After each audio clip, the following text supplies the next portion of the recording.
வணக்கம். திருச்சீரலைவாய் எனப்படும் திருச்செந்தூர் ஆலயத்தை கட்டிய 5 சித்தர்களின் ஜீவசமாதி தரிசனம் தொடர்பான தகவல்கள். ஆண்டிகள் கூடி மடம் கட்டிய கதை என்று கிண்டலாக கூறுவார்கள்.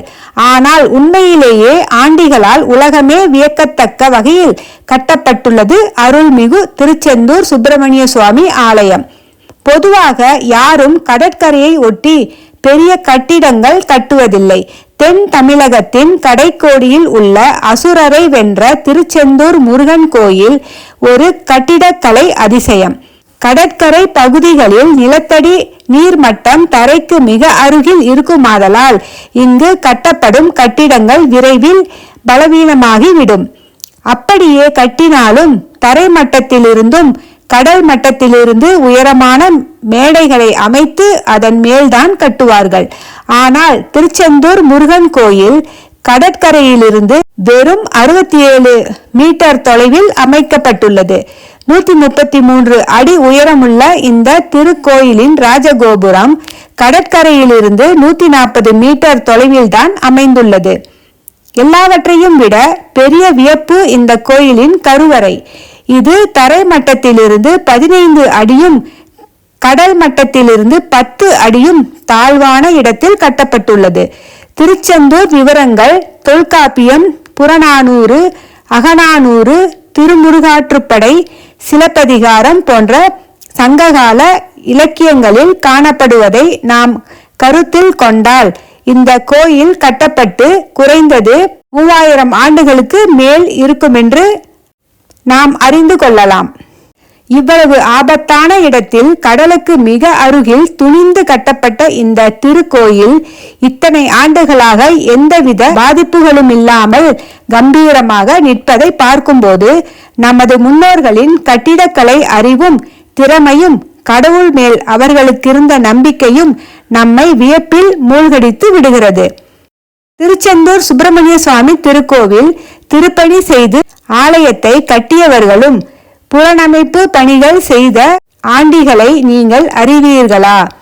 மௌன சுவாமி, காசி சுவாமி, ஆறுமுக சுவாமி, இவர் ராஜகோபுரம் கட்டியவர். ஸ்ரீவள்ளி நாயக சுவாமி, தேசிய மூர்த்தி சுவாமி எனும் இந்த 5 ஆண்டிகள்தான். தமிழகத்தில் உள்ள கோவில்கள் பெரும்பாலும் மன்னர்களாலும் பெரும் பணக்காரர்களாலும் கட்டப்பட்டிருக்கும் நிலையில் ஆண்டிகளாலேயே கட்டப்பட்ட திருக்கோவில் திருச்செந்தூர் முருகன் கோவிலாகும். இந்த 5வரின் ஜீவ சமாதிகளும் திருச்செந்தூர் அருகிலேயே அமைந்துள்ளது. இவை அனைத்தையும் ஒரே நாளில் தரிசிக்கலாம்.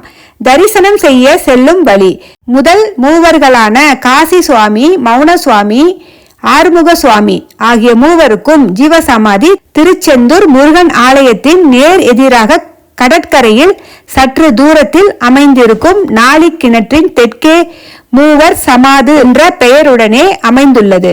நல்ல அமைதியான இடம். 4வதாக ஞான ஸ்ரீவள்ளி நாயக சுவாமி அவர்களின் ஜீவசமாதி திருச்செந்தூர் கோவிலின் ராஜகோபுரத்தின் வடக்கு வெளிப்பிரகாரத்திலிருந்து சரவண பொய்கை செல்லும் பாதையின் அருகில் வலதுபுறம் உள்ளது. 5வதாக ஞான ஸ்ரீ தேசிய மூர்த்தி சுவாமி அவர்களின் ஜீவசமாதி திருச்செந்தூரிலிருந்து திருநெல்வேலி சாலையில் ஸ்ரீ வைகுண்டத்திற்கு முன்னதாக ஆழ்வார் திருநகரி என்னும் ஊரில் இறங்கி அங்கிருந்து ஆற்றை கடந்து நடந்தோ அல்லது ஆட்டோவிலோ ஆழ்வார் தோப்பு என்னும் ஊருக்கு செல்ல வேண்டும். அந்த ஊரில் தாமிரபரணி ஆற்றங்கரையில் உள்ள காந்தீஸ்வரம் சிவன் ஆலயத்தின் பின்புறம் நடந்து சென்றால் அருகிலேயே இருக்கும். முதல் 3 சமாதியை அதிக முறை கோவிலுக்கு சென்றவர்கள் பார்த்திருக்கலாம். 3ம் ஒரே இடத்தில் இருக்கும். 4வது பலருக்கும் தெரியாது. தெரிந்த சிலர் மட்டும், அதுவும் உள்ளூர் வாசிகளே போவர். 5வது ஜீவசமாதி இருக்கும் இடம் பலருக்கும் தெரியாது. கோவில் வரலாறு தெரிந்த சிலருக்கு தான் தெரியும். ஆனாலும் யாரும் செல்வதில்லை. அடியாருக்கு அடியார் கந்தக் கடவுள் அவரின் கோவில் திருப்பணியை செய்தவர்களை தரிசிக்கும் பாக்கியம் எல்லோருக்கும் அமைவதில்லை. இவர்களை தரிசனம் செய்பவர்கள் முருகனின் முழு அருளை முழுமையாக பெற முடியும். நன்றி.